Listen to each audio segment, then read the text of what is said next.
நான் டாக்டர் கனகசபாபதி வாசுதேவா, விசேட சட்ட வைத்திய நிபுணர், மாவட்ட பொது வைத்தியசாலை முல்லைத்தீவு.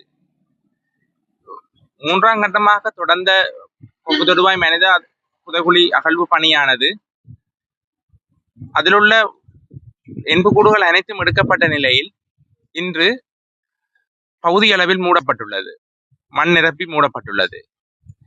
இதுவரை நடைபெற்ற அகழ்வு பணியில் இதுவரையில் 52 மனித எண்புக்கூட்டு தொகுதிகள் மீட்கப்பட்டுள்ளன. அத்துடன் பல்வேறு சான்றாதார பொருட்களும் மீட்கப்பட்டுள்ளன.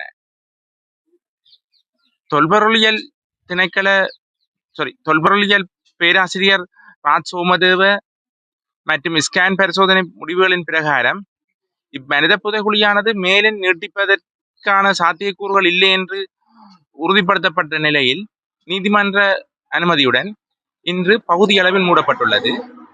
இன்னும் ஒரு சில தினங்களில் காணாமலாக்கப்பட்டோர் பணியகத்தினைச் சேர்ந்த அதிகாரிகள் முற்றுமுழுதாக இப்பனித புதைகுழியினை மூடுவார்கள். நன்றி. இந்த புதைகுழியிலிருந்து பல உடல் பாகங்கள் சித்திரவதைக்கு உள்ளாக்கப்பட்டதற்கான சான்றுகளுடன் கண்டுபிடிக்கப்பட்டதாக தெரிகிறது. பல ஆடைகள் கிழிந்த நிலையில் காணப்படுகின்றது. பல உடல் எச்சங்களில் பகுதியளவான ஆடைகளே காணப்படுகின்றன. சிலவற்றில் உள்ளாடைகள் மாத்திரம் இருந்தன, சிலவற்றில் மேலாடைகள் மாத்திரம் இருந்தன. கீழுக்கு எதுவும் இருக்கவில்லை. குறிப்பாக பெண்களுக்குரிய ஆடைகள் கீழுக்கு இருந்தால் மேலுக்கு காணப்படவில்லை, மேலுக்கு இருந்தால் கீழுக்கு காணப்படவில்லை. இது ஒரு சித்திரவதை மற்றும் பாலியல் துன்புறுத்தலுக்கு பின்னர் இவர்கள் புதைக்கப்பட்டிருக்கலாம் என்று எடுத்துக்கொள்ளலாம். இந்த மனித புதைகுழி அகழ்வு பணியானது இரு பகுதிகளாக நடைபெறுகின்றது. முதலாவது, நாங்கள் இந்த மனித புதைகுழியில் உள்ள எண்புகளை உடையாதவாறு ஒழுங்கான முறையில் நாங்கள் வெளியே எடுக்க வேண்டும்.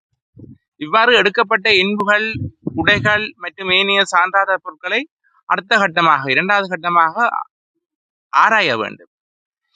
இப்பொழுது நடைபெற்றிருக்கிறது முதலாவது பகுதி மட்டுமே.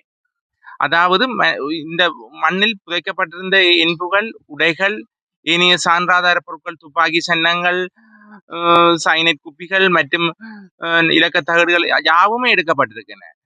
இவை நாங்கள் இனி அடுத்த கட்டத்தாக இவற்றை ஒழுங்குபடுத்தி நாங்கள் இவற்றை ஆராய்ந்து பார்க்கும் பொழுதுதான் தெரியும் இவ்வாறு நடைபெற்றிருக்கிறதா இல்லையா என்று.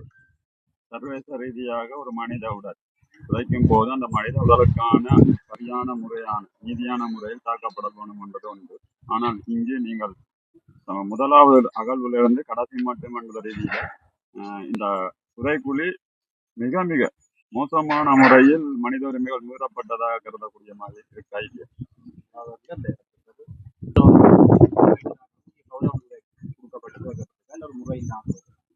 இங்கு காணப்பட்ட எண்புகள் யாவுமே ஒரு ஒழுங்குமுறையற்ற ரீதியில் சிதறிய வண்ணம் தான் புதைக்கப்பட்டுள்ளன.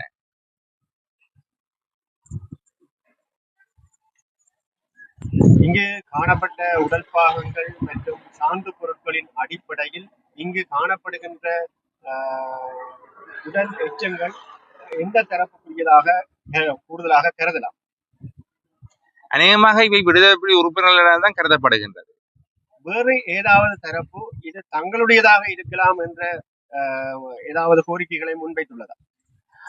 காணாமலாக்கப்பட்டோர் சங்கத்தின் சில உறுப்பினர்கள் தங்களது காணாமலாக்கப்பட்ட உறுப்பினர்கள் இதுதான் என்று நீதிமன்றத்தில் சில பேர் உரிமை கோரியிருக்கின்றார்கள்.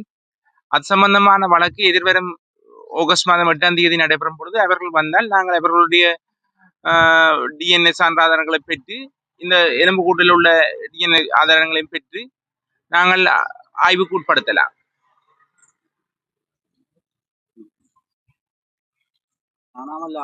காணாமல் போனோருக்கான பணியகத்தின் பங்கு இந்த புதகுழி அகழ்வில் எப்படி இருக்குது?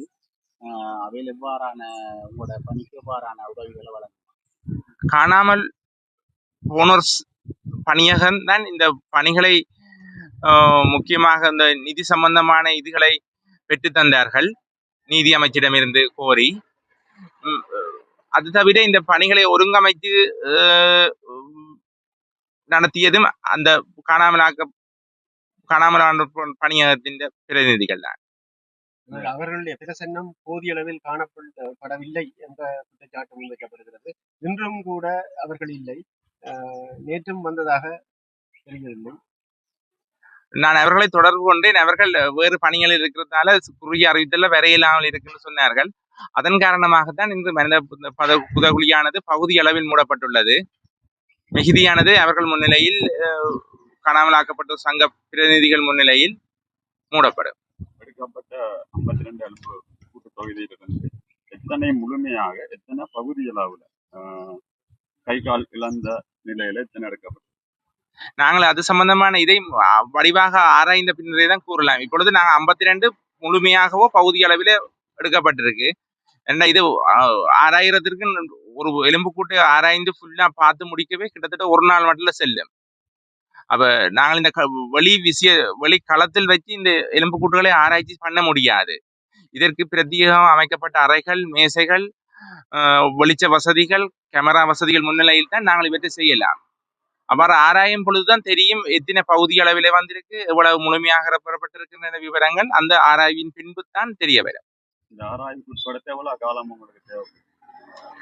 கிட்டத்தட்ட சட்ட வைத்திய நிபுணர்களின் கருத்துப்படி 3 மாதங்கள் தேவைப்படும். அதற்கு பிறகுதான் இறுதி அறிக்கை. ஆம், அதன் பிற்பாடுதான் நாங்கள் இறுதி அறிக்கையை கொடுப்போம் நீதிமன்றத்தில். கிடைக்கப்பட்ட தடைய பொருட்கள் மிக முக்கியமாக இருந்தது உடுப்புகள் தான். உடுப்புகள் விடுதலை தானாவினா போனாங்க தகடம் என்று குறிப்பிட்டுள்ளீர்கள். அந்த உடுப்புகளை வைத்துக் கொண்டு எத்தனை பெண்கள் எத்தனை ஆண்கள் இருக்கலாம் என்று உங்களோட கருத்தாக? உடுப்புகளை வைத்துக்கொண்டு கூற இயலாது ஆனா பெண்ணாண்டு. நாங்கள் விஞ்ஞான ரீதியாக அந்த எலும்பு கூட்டுகளை ஆராய்ந்து இடுப்பெலும்பு மற்றும் சில எலும்புகளை ஆராயும் பொழுது தெரியும் அவை ஆனா பெண்ணா என்று. அதன் பிற்பாடுதான் எங்களுக்கு கருத்தை தெரிவிக்க முடியும். உங்களுக்கு இந்த இந்த புதகுழி அகழ்வில் அல்லது இந்த பரிசோதனையில ஏதாச்சும் அழுத்தங்கள் எந்த ஒரு தரப்பாலையும் விடுக்கப்படுது ஏதாச்சும் இருக்கு? இல்லை, இதுவரை எந்த அழுத்தங்கள் அப்படி ஒன்றும்